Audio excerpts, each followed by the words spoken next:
Pejotização, o tema mais delicado da Justiça do Trabalho e que todo mundo está falando novamente por conta de uma recente decisão do STF.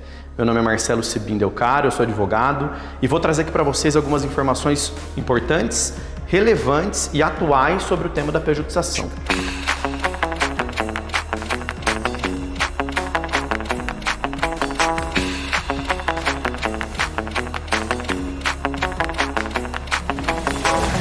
Essa pejotização está sendo discutida lá no tema 1389 do STF.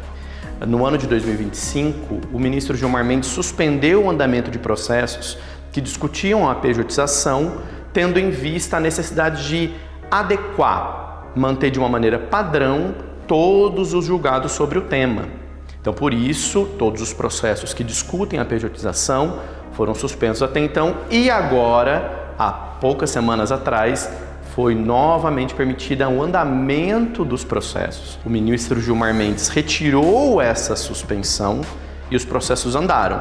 Porém, nós temos que trazer aqui todas as informações para o pessoal entender o que é. Então, primeiro, o que é a pejotização? Muitas pessoas não entendem essa questão e eu vou trazer de uma maneira bem clara. A pejotização é a fraude do contrato seletista, do contrato feito com base na CLT. Então, as pessoas que têm o registro dentro do que sai o lerite todo mês, que tem os descontos de FGTS e INSS, essas pessoas são chamadas de seletistas, ok?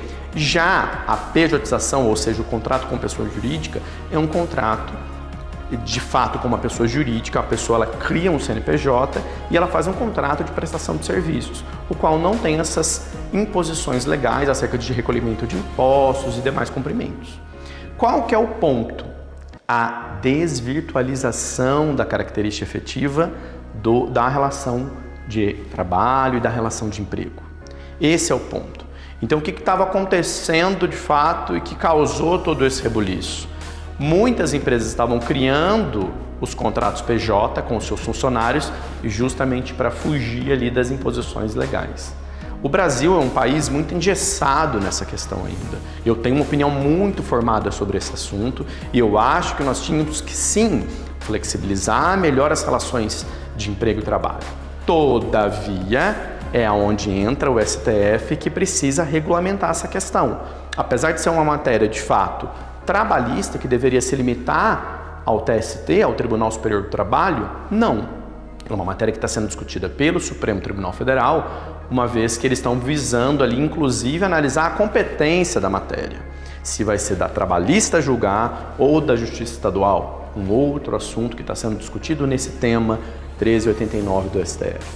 Então a situação ela ficou tão nebulosa, com os juízes entendendo pela validade da pejotização e alguns entendendo por não, pela fraude contratual, que o STF decidiu tomar essa atitude. E qual que é o ponto agora? O ministro Gilmar Mendes permitiu o andamento desses processos nas esferas inferiores, quais sejam a primeira e a segunda instância.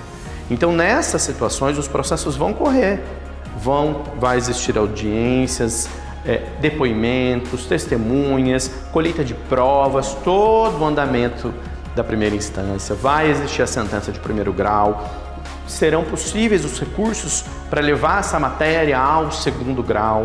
Então, os TRTs, os Tribunais Regionais do Trabalho, vão julgar o tema. Todavia, quando chegar, de fato, nas instâncias superiores, através do competente recurso de revista, que é o recurso que vai levar o tema lá para o Tribunal Superior do Trabalho, é onde vão ocorrer as suspensões. Então, essa situação está delicada por quê? Porque ela é muito insegura. O ministro permitiu que, de fato, pudessem andar os processos, mas sem dar detalhes sobre, de fato, quando será julgado o mérito da questão. Ou seja, nós vamos poder contratar pessoas comuns como PJs ou não vamos e vamos ter que mantê-las como seletistas?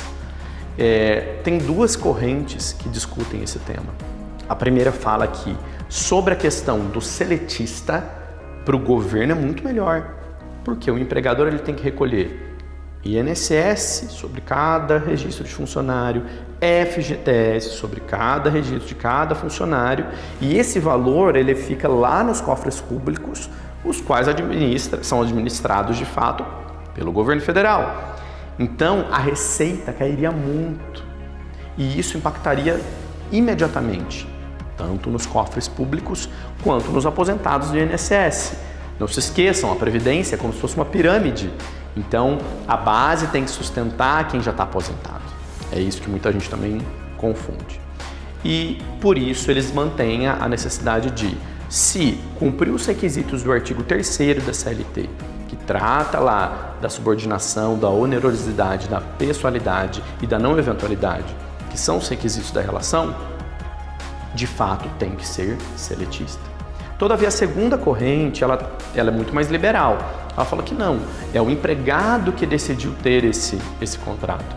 E há a viabilidade desse contrato pejotizado, vamos dizer assim, seguir, porque ele tem autonomia para recolhimentos, ele tem total liberdade de horário e várias outras situações.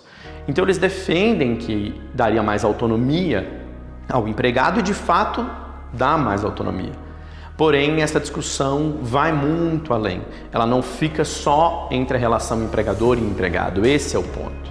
Como afeta todo um sistema judiciário, todo o sistema do governo federal, por isso essa discussão é tão delicada.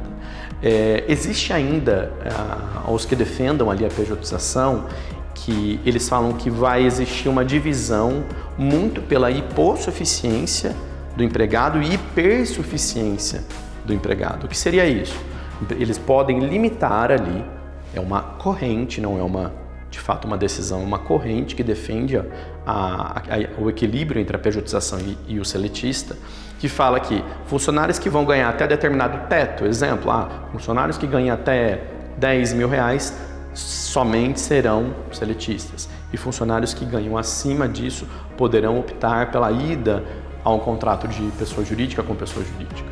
E aí eles são hipersuficientes, ganham muito mais do que a maioria da população.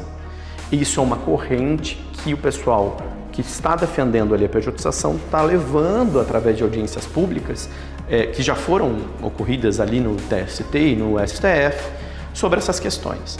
Então, tudo pode acontecer, né? O que eu acho que todos devem tomar cuidado são com as questões referentes às possíveis decisões que vão acabar fugindo do entendimento do próprio empregado. Qual que é o ponto? Eu deixo isso muito claro. Se o empregado ganhar na primeira instância, ter o vínculo reconhecido, ganhar na segunda instância, ter o vínculo reconhecido e chegar nas instâncias superiores e lá dar suspensão, o STF decidir que não podemos mais aplicar essa situação, então a partir de agora há necessidade real de ter uma flexibilização e os contratos poderão ser através de contratos com pessoa jurídica. Então vai abrir uma margem enorme e aí o empregado que ganhou o vínculo na primeira instância, teve o reconhecimento do vínculo na segunda instância, pode sim perder esse reconhecimento quando o STF julgar de fato o mérito do tema 1389. Esse é o ponto, pessoal. Então, eu espero que os advogados estejam de fato ali divulgando para os seus clientes isso. Essa informação ela tem que ser divulgada. O cliente precisa saber o que pode e o que não pode acontecer com o processo. Aquela chamada causa-ganha não vai funcionar nesse tema. Muito pelo contrário, aqui a gente está lidando com um tema de 8 a 80. Se reconhecer o vínculo, o empregado tem todos os direitos trabalhistas relacionados durante todo o período. E se não reconhecer o vínculo, ele perde literalmente todos os pedidos da inicial, podendo inclusive, dependendo da situação, caso ele não tenha a gratuidade da justiça, ele pode inclusive ser condenado a pagar honorários de sucumbência para os advogados da empresa. Então é tudo muito delicado. E nós, como advogados, a gente tem o dever de trazer a verdade aos clientes do que está acontecendo e do que eventualmente pode acontecer, para que não ocorra nenhum risco numa situação tão emblemática como essa da pejotização. Eu acredito que esse ano possa ser um pouco mais delicado essa decisão sair sobre o mérito, uma vez que é um ano eleitoral. Todavia, como ela também tem impacto nas eleições, ela obviamente por influência do governo, pode sim sair uma decisão sobre o tema. Mas o importante é ficar atento com relação a isso, principalmente que os processos estão andando. Então todos os processos voltaram a andar. Cada processo que estava suspenso, os juízes das varas vão determinar o andamento com colheita de provas e tudo mais. Então vamos sentir aí os próximos andamentos, como vão ser os julgados. Os juízes ainda vão ter toda a discricionariedade da decisão deles para poder fazer isso. E aí, com base nessas decisões, nós vamos sentindo como vai ser. Contudo, quem vai determinar de fato se a Justiça do Trabalho é competente ou não para julgar as pejotizações e se de fato vai poder ter essa flexibilização dos contratos seletistas para PJs, é o STF através do Pleno. Então nós aguardaremos aí essa decisão ansiosamente para que haja uma padronização no assunto e possamos de fato aí seguir de uma maneira melhor desde a primeira instância. Beleza? É isso, pessoal. Dúvidas? Mandem aí nos comentários. Nós vamos respondendo sempre que possível. Um forte abraço, até mais.